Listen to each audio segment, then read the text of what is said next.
Няма особени шансове Жоао Силва срещу двамата централни бранители, които в последно време се стремят да организират атаките. Връща се и Иршак в отсъствието на Галчев. Той остана единствения чист дефанзивен полузащитник. Тодор Неделев срещу двама. Играе сам. Много елегантно влиза в наказателното поле. Продължава Неделев. Удари гол 1-1. Ботев Пловдив изравнява гол на Анисе в 57-та минута, но чудесната работа свърши Тодор Неделев с този фамозен пробив по дясното крило.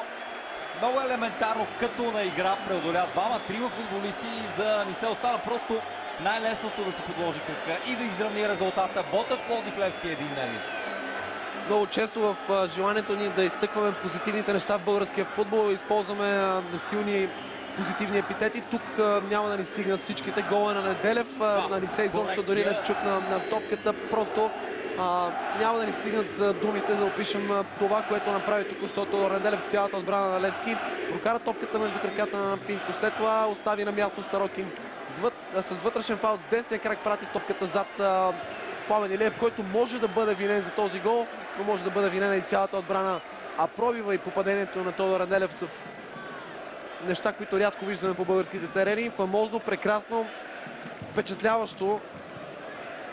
Нещо, което трябва да виждаме все по-често от млади футболисти като Неделев, израснал в този клуб и носещ най-много радост точно на феновете на Ботев. 1-1, 57 минута. Матчът продължава да доказва статута си на дерби. За народния футбол има. Това се усеща и в позитивните резултати на националния отбор в последно време. Сивърс Прокел сега подава вдясно към Йордан Христов. Той търси пас зад отбраната. Успява да намери Неделев. Неделев и това вече е феноменално. Ботев прави пълен обрата. Тодор Неделев прави каквото си иска с защитата на Левски.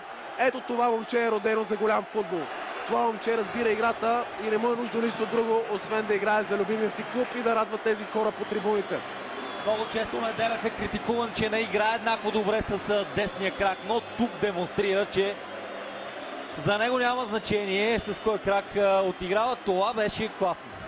Още веднъж хубавия пас на Йордан Христов. За пореден път надигран Ноно Пинто, а удара остави в шах и вратаря Пламен Илиев. Изключителен гол. Страхотно попадение и двата гола на Тодор Неделев бяха от страхотна класа. Феновете на Христо Ботев избухват. Ботев заслужено стига до обрат.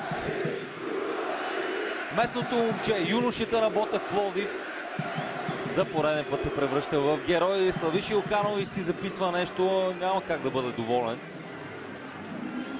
Но тепърва започва тежката работа за сръбския треньор на Левски, за неговия щаб, защото работа има много.